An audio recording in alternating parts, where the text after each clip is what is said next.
Italy के अपूलिया में आयोजित G7 शिखर सम्मेलन कई मायनों में खास रहा। रिकॉर्ड तीसरी बार देश के प्रधानमंत्री बनने के बाद अपनी पहली विदेश यात्रा पर इटली गए प्रधानमंत्री नरेंद्र मोदी का G7 शिखर सम्मेलन में जोरदार स्वागत किया गया। इस दौरान दुनिया के कई देशों के नेताओं ने प्रधानमंत्री से मुलाकात की। किसी ने प्रधानमंत्री नरेंद्र मोदी के साथ सेल्फी खींची तो कोई उनके गले मिला। इटली की प्रधानमंत्री जॉर्जिया मेलोनी ने भी प्रधानमंत्री के साथ खास सेल्फी ली। दुनिया भर के नेताओं ने प्रधानमंत्री नरेंद्र मोदी की रिकॉर्ड तीसरी बार प्रधानमंत्री चुने जाने पर बधाई दी। प्रधानमंत्री नरेंद्र मोदी ने इटली के अपूलिया में आयोजित G7 शिखर सम्मेलन में artificial intelligence and energy, Africa and the Mediterranean पर आउटरीच सत्र को संबोधित किया। प्रधानमंत्री ने कहा कि मानव जाति के इतिहास में सबसे बड़ी लोकतांत्रिक प्रक्रिया के तहत एक बार फिर चुने जाने के बाद इस शिखर सम्मेलन में भाग लेना उनके लिए बड़े संतोष की बात है। प्रधानमंत्री ने AI फॉर ऑल यानी सभी के लिए AI पर आधारित भारत के AI मिशन के बारे में जोर देकर कहा कि इस प्रौद्योगिकी का उद्देश्य सभी की प्रगति और कल्याण को बढ़ावा देना होना चाहिए। उन्होंने कहा कि भारत 2070 तक नेट जीरो यानी शून्य कार्बन उत्सर्जन के लक्ष्य को हासिल करने की दिशा में काम कर रहा है। प्रधानमंत्री ने ग्लोबल साउथ और विशेष रूप से अफ्रीका की चिंताओं को प्राथमिकता देने का आह्वान किया। सम्मेलन से इतर प्रधानमंत्री नरेंद्र मोदी ने कई देशों के राष्ट्राध्यक्षों से मुलाकात की। प्रधानमंत्री ने सम्मेलन से इतर अमेरिकी राष्ट्रपति जो बाइडेन, जापानी प्रधानमंत्री फुमियो किशिदा और कनाडा के प्रधानमंत्री जस्टिन ट्रूडो सहित कई विश्व नेताओं से मुलाकात की। प्रधानमंत्री नरेंद्र मोदी ने G7 शिखर सम्मेलन से इतर इटली के प्रधानमंत्री जॉर्जिया मेलोनी से भी मुलाकात की। प्रधानमंत्री ने G7 आउटरीच शिखर सम्मेलन में शामिल होने का निमंत्रण देने के लिए प्रधानमंत्री मेलोनी को धन्यवाद दिया। दोनों नेताओं ने नियमित रूप से जारी राजनीतिक संवाद पर संतोष जताते हुए भारत इटली रणनीतिक साझेदारी की प्रगति की समीक्षा की। दोनों पक्षों ने द्विपक्षीय रक्षा एवं सुरक्षा सहयोग पर चर्चा करते हुए रक्षा औद्योगिक सहयोग को और बढ़ाने की आशा व्यक्त की। प्रधानमंत्री नरेंद्र मोदी ने G7 शिखर सम्मेलन के मौके पर जापान के प्रधानमंत्री फुमियो किशिदा के साथ द्विपक्षीय बैठक की। भारत जापान विशेष रणनीतिक और वैश्विक साझेदारी अपने 10वें वर्ष में है। दोनों नेताओं ने द्विपक्षीय संबंधों में हुई प्रगति पर संतोष जताया। दोनों नेताओं ने पारस्परिक सहयोग को और मजबूत करने, नए और उभरते क्षेत्रों को जोड़ने और B2B और P2P सहयोग को मजबूत करने के तरीकों पर चर्चा की। भारत और जापान कई महत्वपूर्ण क्षेत्रों में सहयोग कर रहे हैं। प्रधानमंत्री नरेंद्र मोदी ने यूक्रेन के राष्ट्रपति वोलोडिमिर ज़ेलेंस्की के साथ भी द्विपक्षीय बैठक की। दोनों नेताओं की सार्थक बैठक हुई जिसमें उन्होंने द्विपक्षीय संबंधों को मजबूत करने के तरीकों पर चर्चा की। दोनों नेताओं ने यूक्रेन की स्थिति और स्विट्जरलैंड द्वारा आयोजित होने वाली आगामी शांति शिखर सम्मेलन पर भी विचारों का आदान प्रदान किया। दोनों नेता परस्पर संपर्क में बने रहने पर भी सहमत हुए। प्रधानमंत्री मोदी ने इटली के अपूलिया में G7 शिखर सम्मेलन के दौरान यूनाइटेड किंगडम के प्रधानमंत्री ऋषि सुनक के साथ द्विपक्षीय बैठक की। दोनों राजनेताओं ने द्विपक्षीय संबंधों को मजबूत करने के लिए दोनों देशों की साझा प्रतिबद्धता की पुष्टि की। दोनों राजनेताओं ने आपसी हितों के क्षेत्रीय और बहुपक्षीय मामलों पर भी चर्चा की। इटली के अपूलिया में G7 शिखर सम्मेलन से इतर प्रधानमंत्री नरेंद्र मोदी और फ्रांस के राष्ट्रपति इमैनुअल मैक्रोन ने द्विपक्षीय बैठक की। दोनों नेताओं ने होराइजन 2047 रोड मैप और भारत प्रशांत रोड मैप पर ध्यान केंद्रित करते हुए भारत और फ्रांस के बीच आपसी संबंधों की समीक्षा की। इस दौरान रक्षा, परमाणु, अंतरिक्ष, शिक्षा, जलवायु कार्रवाई, डिजिटल सार्वजनिक बुनियादी ढांचे, कनेक्टिविटी और राष्ट्रीय संग्रहालय साझेदारी जैसी सांस्कृतिक पहल और जन भागीदारी को बढ़ाने में सहयोग पर भी चर्चा की। दोनों नेताओं ने प्रमुख वैश्विक और क्षेत्रीय मुद्दों पर भी विचार विमर्श किया।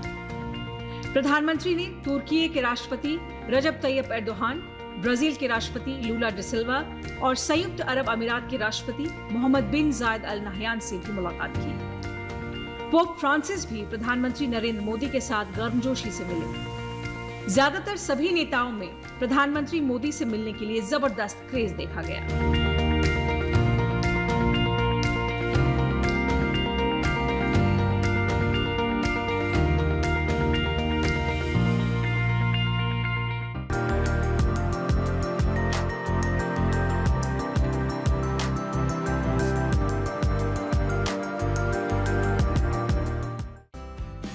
G7 औद्योगिक लोकतंत्रों का एक अनौपचारिक समूह है जिसमें America, Britain, France, Italy, Germany, Canada और जापान जैसे विकसित देश शामिल हैं। इस साल इटली ने G7 शिखर सम्मेलन की मेजबानी की। ये संगठन वैश्विक आर्थिक शासन, अंतर्राष्ट्रीय सुरक्षा और पिछले कुछ वर्षों में कृत्रिम बुद्धिमत्ता जैसे मुद्दों पर चर्चा करने के लिए मिलता है।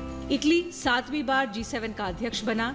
G7 शिखर सम्मेलन की परंपरा के अनुरूप आउटरीच सेशन में इटली ने कई अन्य देश और अंतर्राष्ट्रीय संगठनों को आमंत्रित किया। भारत के अलावा अफ्रीका, दक्षिण अमेरिका और भारत प्रशांत क्षेत्र के 11 विकासशील देशों के नेताओं को न्योता भेजा गया।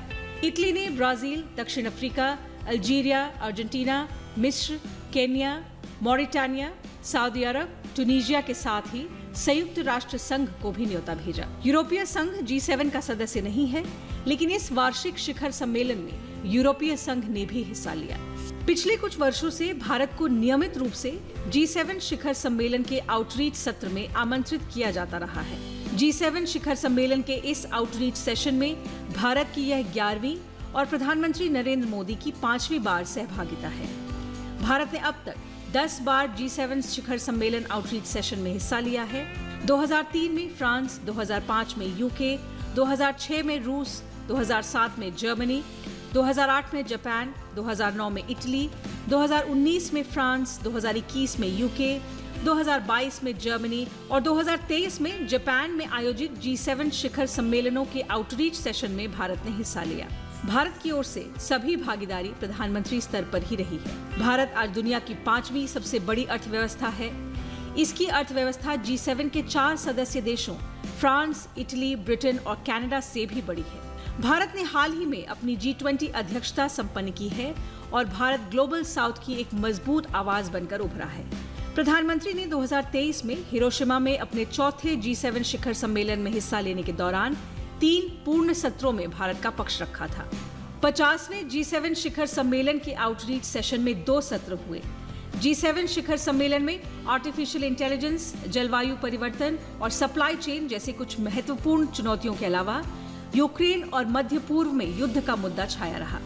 इसके अलावा आर्टिफिशियल इंटेलिजेंस पर हुए सत्र में पोप फ्रांसिस भी शामिल हुए। G7 उन्नत लोकतंत्रों का एक अनौपचारिक समूह है जो वैश्विक आर्थिक नीति का समन्वय करने और अन्य अंतर्राष्ट्रीय मुद्दों पर विचार करने के लिए प्रति वर्ष बैठक करता है। G7 में शामिल सभी देश विकसित श्रेणी में आते हैं। G7 सदस्य देश वर्तमान में वैश्विक सकल घरेलू उत्पाद का लगभग 45% और दुनिया की 10% से अधिक आबादी का प्रतिनिधित्व करते हैं। सदस्य देशों के बीच G7 के लिए कोई संधि या करार नहीं है। G7 का कोई मुख्यालय नहीं है। सदस्य देश बारी बारी से शिखर सम्मेलन की मेजबानी करते हैं। जिस देश के पास मेजबानी होती है उसे ही अध्यक्ष कहा जाता है। यह ग्रुप खुद को मानवीय मूल्यों का रक्षक, लोकतंत्र का रक्षक, मानवाधिकारों का रक्षक और अंतर्राष्ट्रीय शांति का समर्थक मानता है। सतत विकास और पर्यावरण रक्षा इसके प्रमुख उद्देश्यों में शामिल है। आर्थिक मुद्दों पर अपने शुरुआती फोकस से G7 धीरे धीरे शांति और सुरक्षा, आतंकवाद विरोध, विकास, शिक्षा, स्वास्थ्य, पर्यावरण और जलवायु परिवर्तन समेत प्रमुख वैश्विक चुनौतियों पर समाधान और सर्वमान्य मत खोजने के लिए विचार का एक मंच है। 2003 से गैर सदस्य देशों, एशिया और अफ्रीका के पारंपरिक रूप से विकासशील देशों को आउटरीच सेशन में आमंत्रित किया जाने लगा। France, Germany, Italy, Japan, UK और अमेरिका ने पहले तेल संकट के बाद 1975 में फ्रांस में G6 के रूप में पहला शिखर सम्मेलन आयोजित किया। कनाडा इस समूह में अगले वर्ष शामिल हुआ। 1997 और 2013 के बीच रूस को शामिल किए जाने से G8 के तौर पर इस समूह का विस्तार हुआ था। हालांकि क्रीमिया पर कब्जे के बाद 2014 में रूस की सदस्यता सस्पेंड कर दी गई।